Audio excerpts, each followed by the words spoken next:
Imagine this. Someone you care about asks you for something, maybe a favor. Maybe it's your partner, friend, your boss, or maybe it's your mother. And you know immediately that you don't want to do it because you are tired or already have too much on your plate. Or maybe you had other plans. Or perhaps what they are asking from you crosses a boundary that you have been trying very hard to protect.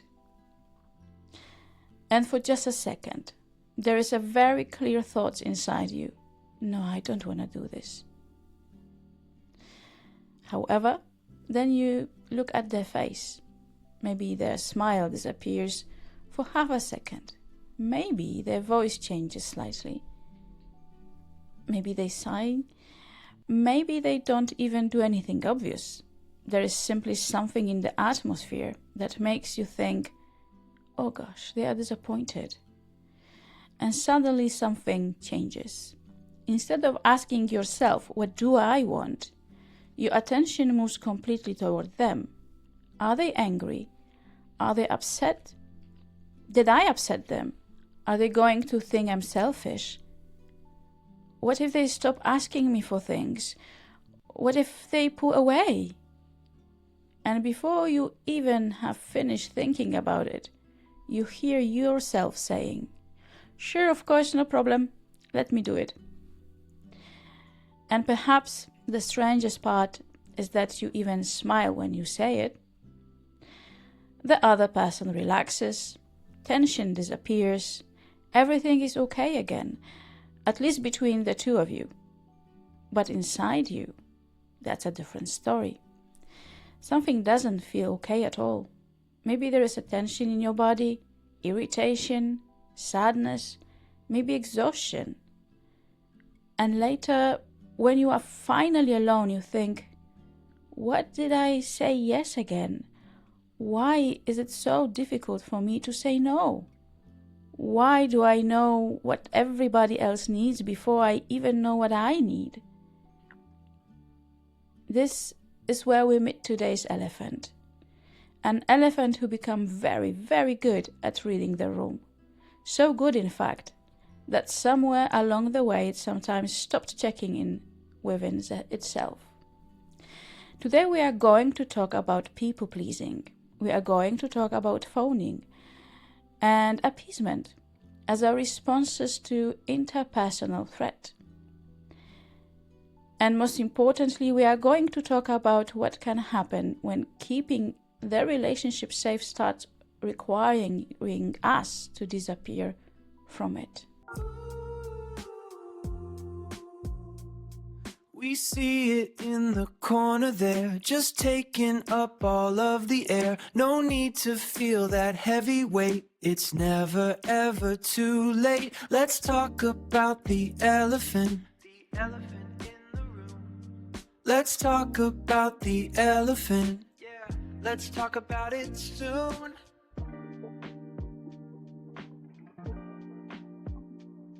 Episode 7, Season 2. The Shape-Shifting Elephant. Welcome back to Let's Talk About the Elephant. I'm Majda Mazloum, a psychotraumatologist, psychologist, and EMDR therapist. In this part of Season 2, we are looking at the elephant that appears between us, humans, the patterns we carry into relationships, the things we do to protect connections, the ways our previous experiences can influence how we respond to closeness, disagreement, distance, rejection, conflict, and of course love. And before we go any further today, I want to make an important distinction. Because I don't want us to turn normal kindness into a trauma symptom. Being kind, being generous, is not fawning. Wanting to help someone is also not fawning. Compromising in a relationship is not automatically self-abandonment. Sometimes you say yes because you genuinely want to say yes. Sometimes you change your plans because someone you love needs you. Sometimes you notice that your partner is upset because you care about your partner. that is part of being human. The question becomes different when saying yes stops feeling like a choice. When another person's disappointment feels so difficult to tolerate that you automatically abandon your own need to make the discomfort disappear. When you are constantly scanning other people and adjusting yourself before anyone has even asked you to. Or when saying no feels not morally uncomfortable but somehow unsafe. That is the territory I want to explore today with you.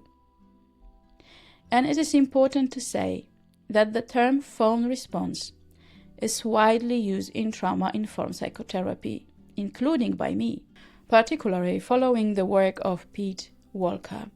But it is not as established in the scientific literature as fight, flight, or defense freezing, and research still is ongoing. Research more often uses concepts such as appeasement, submission, conflict or avoidance, affiliative responses, or threat-related interpersonal behaviors.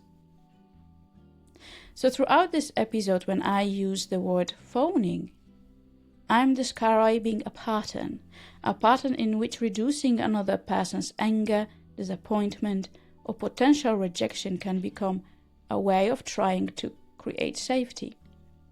And sometimes that pattern has a history. Caroline. Let me introduce you to Caroline.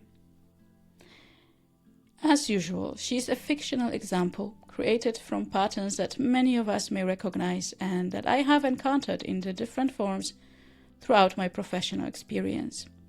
Let's say Caroline is 34, working for a corporation, maybe in open space, and if you met her at work, you would probably describe her as incredibly thoughtful and empathetic person. She remembers birthdays. She notices when somebody's in the office is having a difficult day. If someone needs help, Caroline is usually the first person to offer it. Her friends describe her as the person they can always call and count on. And Caroline likes being caring. That part is important. She doesn't want to become someone who doesn't care about other people.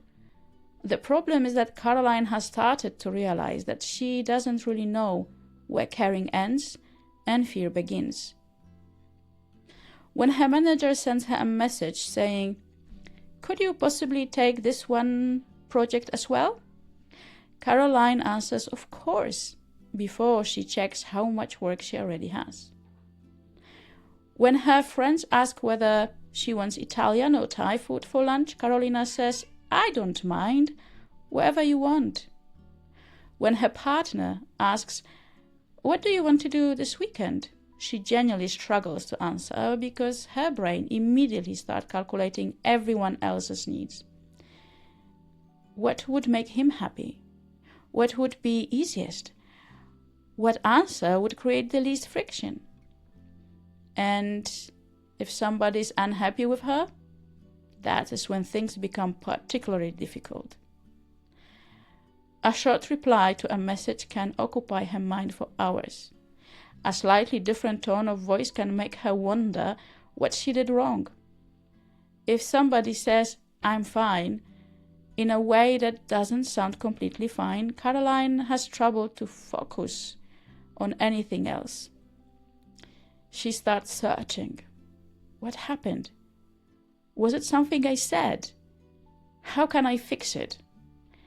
And she often fixes things that nobody actually asks her to fix. One evening, after agreeing to another weekend she didn't want, another favor she didn't have energy for, and another conversation in which she said, "It's okay," when it wasn't okay, Caroline finally sits alone in her kitchen, and she has thought that scares her. "I know what everybody around me wants, but I'm not sure anymore what I want, what I like." This is the moment I want us to stay with, because Caroline's problem is not that she cares too much, that she has empathy. That's human. The problem is that somewhere along the way, monitoring other people become easier than listening to herself. And this is where our elephant comes in. The shape-shifting elephant. Imagine our elephant walking into a room with us. Before it even decides where it wants to sit, it looks around. Who is here? Who looks happy? Who looks tense? Who seems irritated? Is anyone angry? Is anyone disappointed? Does anybody need something? Our elephant has become extraordinarily good at this. It notices tiny changes. A pause that lasts slightly too long, a different facial expression, a message without the usual emoji, a partner becoming quieter, a manager saying okay in a particular tone of voice. And immediately the elephant thinks, something changed, we need to fix it. So it begins to adjust. It makes itself smaller, it moves out of the way, it hides its needs, it changes its plans, it says yes, it apologizes, and sometimes it apologizes before it even knows what it is apologizing for. And slowly, almost without noticing, our elephant begins changing its shape to fit every room it enters. Not because it doesn't have a shape of its own. That distinction matters. It has one. It used to have a preferences, needs, anger, limits, emotions, opinion, desires, a voice. However, somewhere in its history, it may have learned something else. Before you ask what you need, check whether everybody else is okay. Because if everybody is okay, maybe you will be okay too. You will be safe. The shape-shifting elephant will save you. And that strategy may once have been remarkably intelligent. Imagine being a child in an environment when an adult's emotional state really does determine what happened next. You cannot control the household. You cannot simply leave. You depend on the adults around you for food, shelter, protection, affection, and connection. So becoming highly attentive to those adults can make sense. You learn the difference between the sound of the front door closing normally and the sound of the front door closing when someone is angry. You recognize footsteps. You learn facial expressions, notice changes in tone, learn when it's safe to ask for something and when it's better to stay quiet.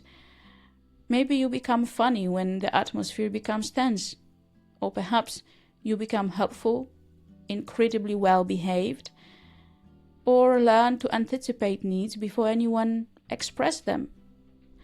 None of this requires a conscious decision. A child does not sit in the bedroom and say, I have developed an interpersonal safety strategy. They simply adapt. And to be very clear, this pattern, phoning, does not only develop in childhood. It does not automatically mean that someone experienced abuse or childhood trauma.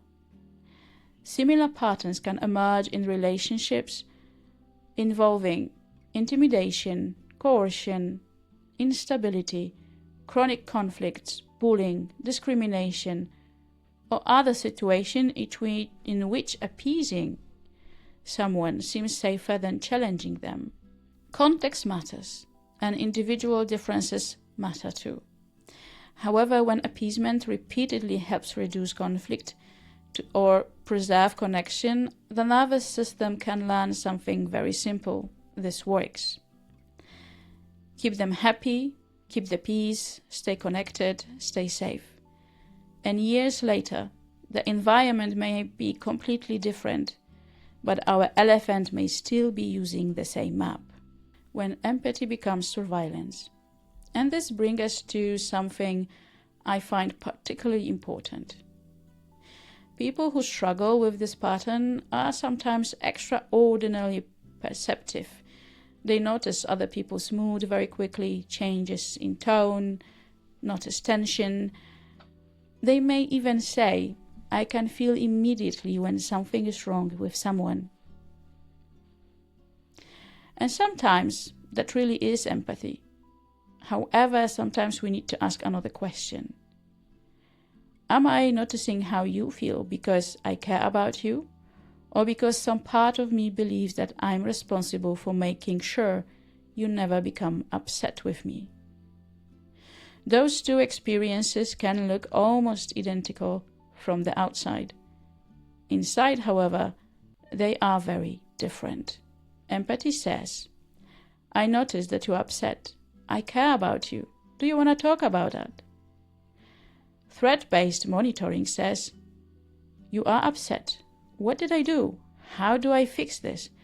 How quickly can I make you feel better so that I can feel safe again? One leaves room for two people. The other gradually makes one person's emotional state responsible for regulating both. And this is where the shape-shifting elephant can begin to lose itself, because it has spent so much time looking outward for signs of safety that it may have forgotten how to look inward and ask, what am I feeling? What do I need? What do I actually think? And if your answer is different from mine, can we both still remain in the room? This is where we are going next, because in the next part, I want to look more closely at what science can actually tell us about appeasement, interpersonal threat, attachment, phoning, and nervous system. Part 2. What is actually happening? So let's slow down for a moment, because when we talk about phoning online, there is a tendency to make the explanation very simple. Fight, flight, freeze, phone. 4 responses, 4 Fs, 4 boxes. I do that as well. I also often talk about 4 Fs. However, nervous system are rarely that tidy. Fight, flight, and defensive freezing have been studied extensively as part of our responses to threat. With phoning is different, it's quite new, we are still studying it.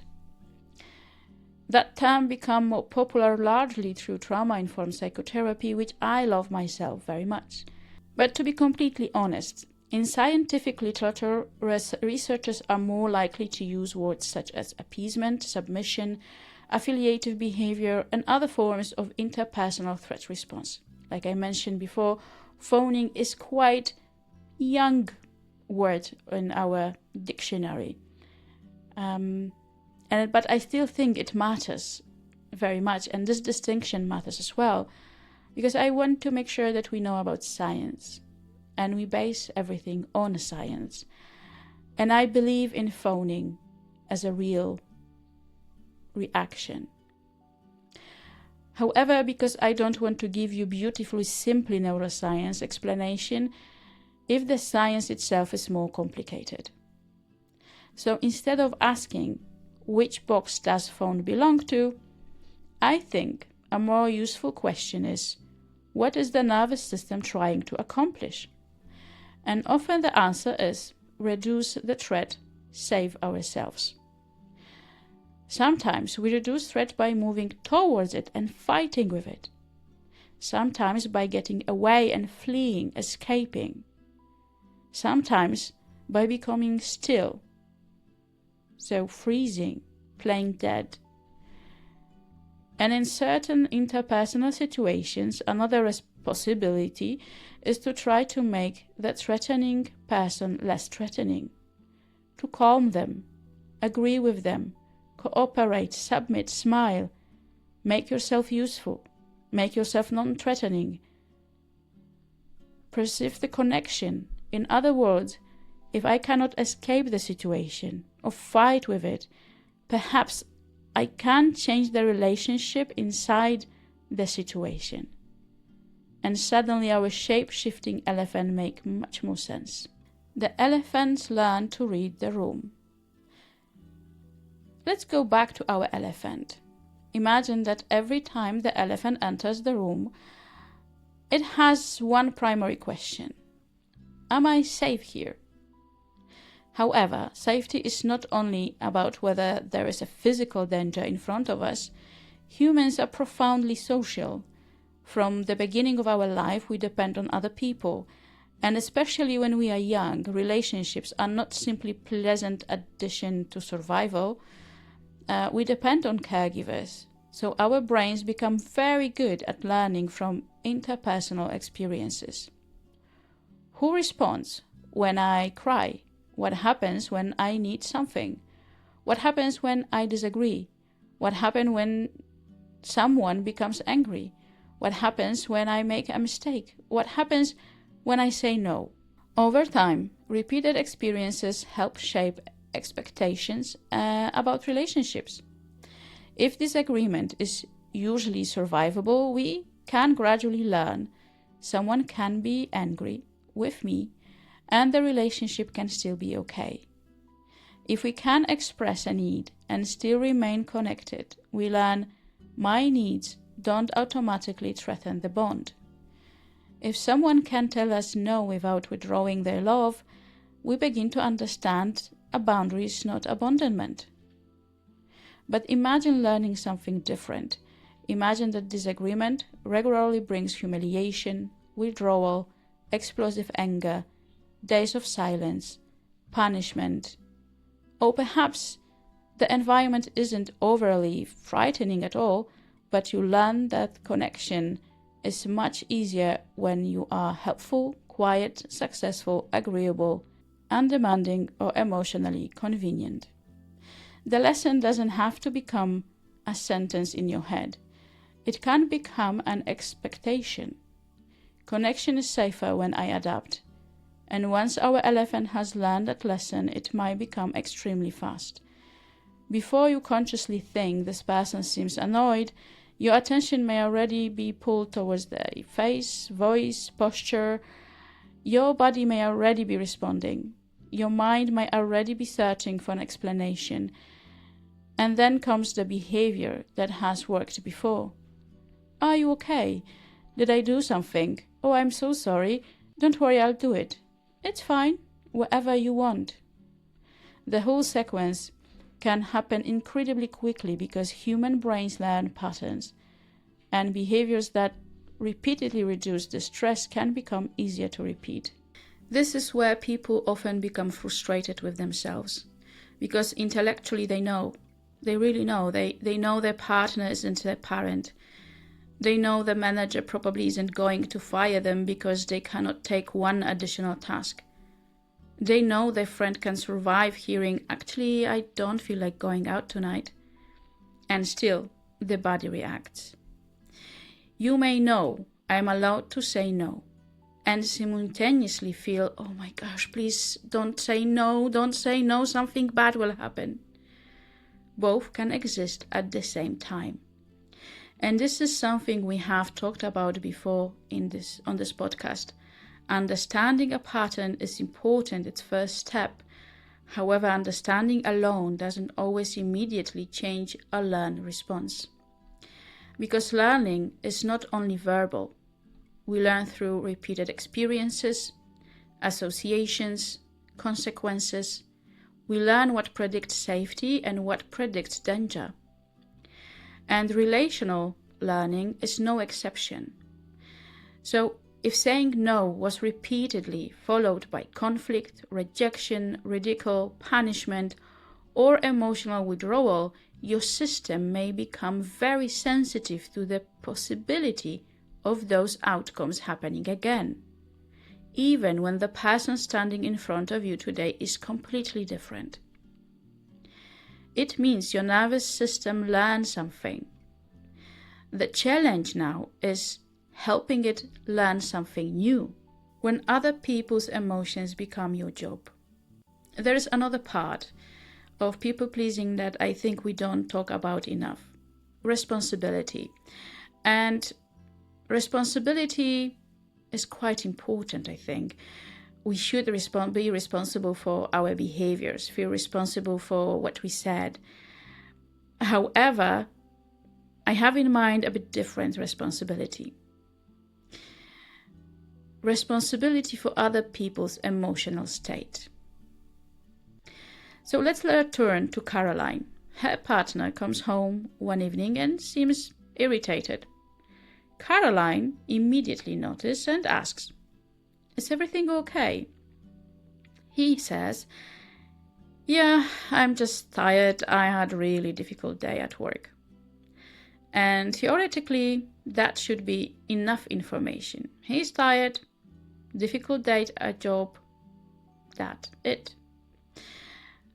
But Caroline's system doesn't stop there. She starts reviewing the day. Was I distant this morning? Did I forget something? Was my message too short? Should I have called? Then she starts changing her behavior. She becomes extra warm, makes dinner. She avoids mentioning something she wanted to discuss. Maybe even she apologizes. "Sorry, I've been a little distracted today." And her partner looks confused. "You haven't done anything." This is such an important moment because Caroline is not responding only to what her partner has actually communicated. She is responding to the possibility of relational danger. Her elephant has noticed tension in the room and immediately volunteered for the job of removing it. And if you do this often enough, something subtle happens. You begin living as though the emotional climate of every room is partially your responsibility. Someone is quiet, fix it. Someone is disappointed, fix it. Someone doesn't like your decision, explain yourself until they do. Someone is angry, calm them down. Someone misunderstands you, keep talking until they see that you are a good person. And that can be really, really exhausting because there is no finish line. You cannot guarantee that nobody will ever be disappointed with you. You cannot create a life in which nobody misunderstands you. You cannot make every person comfortable with every boundary you set. And you cannot regulate every nervous system in every room you enter. However, your elephant doesn't know that. Your elephant thinks, if they are okay, if they are happy, I'm safe. So it keeps working. The cost of constant adaptation. And this is where I want to be very, very careful. It's important to me. Because I don't want to tell you that if you have jaw tension, stomach problem, headaches, or fatigue, it means immediately, automatically you are suppressing boundaries. Human bodies don't work like that. It's not black and white. Physical symptoms can have many, many causes, and persistent or concerning symptoms deserve proper medical assessment. However, we do know that chronic stress can affect the body. Stress can influence muscle tension, sleep, attention, digestion, energy, and many other aspects of functioning. And constantly monitoring your social environment can also require a lot of mental resources. Think about what our elephant is doing all day. It isn't only having a conversation. It's having a conversation and monitoring conversation and monitoring the room. How did that land? Was that too much? Does she look upset? Should I soften what I just said? Maybe I should explain. Was my tone wrong? Should I send another message? Or perhaps should I apologize? That is a lot of work. And there is an emotional cost as well. Because every time the elephant automatically asks what will keep them comfortable, it may forget to ask what's happening to me. Over time, some people become remarkably disconnected from their own preferences. Ask them, where would you like to eat? I don't mind, anywhere, What movie do you want to watch? Anything you choose. Do you actually want to go? I don't know. Whatever you want. Are you angry? No, I'm not. And sometimes the last answer is genuine. Sometimes the person doesn't know that they are angry until 3 hours later or 3 days later, or until the resentment becomes so strong that suddenly they explode, and everybody around them is shocked. Where did that come from? Perhaps it didn't come from nowhere. Perhaps there were 20 small no's that becomes yes. 20 moments of discomfort that were swallowed. 20 opportunities to say, actually, that doesn't work for me. And our elephant kept making itself smaller and smaller until there was nowhere left to go. Anger is not the enemy. This brings us to anger. And I want to be very careful here too. Anger is an interesting emotion. And as any emotion, is an information. We might be angry because someone violated our boundaries. We might be angry because we misunderstood something, or we are exhausted, afraid something reminds us of an earlier experiences, or because we are frustrated. Human emotions are information. But they are not always objective facts, of course. Still, anger carries important information for us. For example, sometimes it tells us something about this isn't okay for me. I don't want this. I feel treated unfairly. I need more space. I need something to change. If you have spent years believing that anger makes you danger, selfish, difficult, or unlovable, you may become very skilled at pushing it away, especially in relationships. And then you may notice something interesting. You don't feel angry at the person who crossed your boundary. You feel angry at yourself for allowing it. Why did I agree? Why did I say anything? Why am I like this? So part of changing this pattern, of course, isn't learning to become angry at everyone. And it certainly isn't replacing people-pleasing with aggression. However, it is learning that there is a space in between whatever you want and I don't care what you want. Between black and white, there's a rainbow full of colors. There's a huge space in between, a space where two people exist. Your needs matter and my needs matter. Your disappointment can exist and my boundary can exist. You can disagree with me and I don't have to disappear. For our elephant, that middle space can feel very unfamiliar because the old strategy was simpler. Keep everyone happy, no conflict, no danger. Healthy relationship, however, requires something much more complicated. They require us to tolerate moments when two people want different things. The first no. And then one day, perhaps in therapy, perhaps after listening to a podcast like this, or perhaps simply because you are exhausted, you decide to try something different. Someone asks you something, you automatically want to answer, sure, of course, but this time you stop yourself. You notice that familiar urgency. You notice that part of you wants to answer immediately. And instead you say, you know what, let me think about it. I will get back to you. It's nothing dramatic, no confrontation, no conflict, no speech about boundaries, just a pause, a bit of time to think about that. And later perhaps you realize, actually, I don't want to do this. So you send a message. I'm sorry, I won't be able to help you this time. You put your phone down and for approximately 8 seconds, you feel incredible. I did it. I said no. Look at me. And then your elephant loses its mind. Why did you do that? Pick up the phone right now. Explain yourself. Explain more. Add another smiley face. Tell them you are really sorry. Maybe offer another day. Or you know what? Actually just do this thing. What if they are angry? What if they think you've changed? What if they think you are selfish? What if they stop liking you? And suddenly, this perfectly reasonable, relatively small boundary feels as though you have just detonated a bomb in the middle of the relationship. And this is where I want us to stop today, because saying no is one thing. However, what happened after that no can be an entirely different story.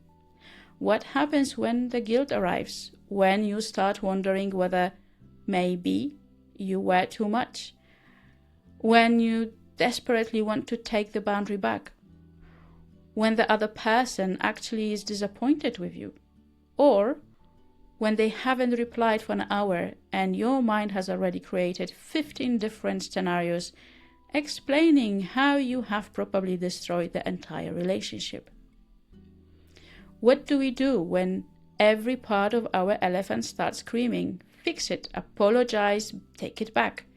Tell them you can do it after all. Do whatever you need to do to make them happy with you again. And that is exactly where we are going in the next episode. We are going to talk about something people sometimes informally call the boundary hangover. That strange experience of doing something that might actually be healthy, necessary, and aligned with your values, and then feeling absolutely terrible afterwards. We will talk about guilt, about fear of disappointing other people, about why feeling uncomfortable after setting a boundary does not automatically mean that the boundary was wrong. And most importantly, we will talk about how we can give our elephant new experiences. Experiences in which somebody can be disappointed with us and the world doesn't end. Sometimes someone can disagree with us and the relationship can still exist. We can say no without immediately turning it back into a yes. Because perhaps the hardest part of learning to set boundary doesn't happen when we finally manage to say the word no, but perhaps that is where the real work begins. If you recognize your own elephant somewhere in today's episodes, I'd love to hear from you. What does this pattern look like for you? Do you sometimes hear yourself saying yes only to realize afterwards that what you actually wanted to say was no? Do you immediately notice the smallest change in someone's tone of voice, a message without the usual emoji, or the tiny moment when somebody suddenly seems a little more distant? Or perhaps today's episode made you ask yourself a question you haven't considered before. Am I simply very good at reading other people, or did I learn a long time ago that I need to monitor them? If you know somebody who might recognize their own shape-shifting elephant in this conversation, you can share this episode with them.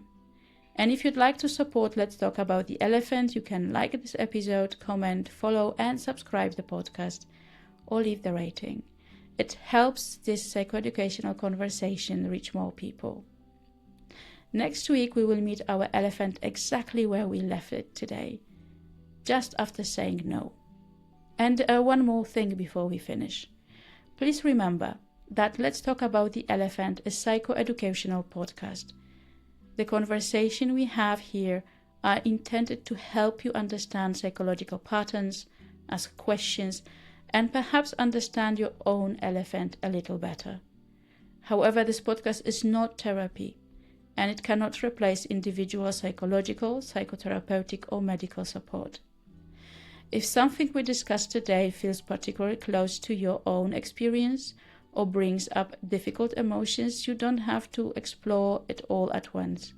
You can approach it at your own pace and, if you need it, with the support of an appropriate professional.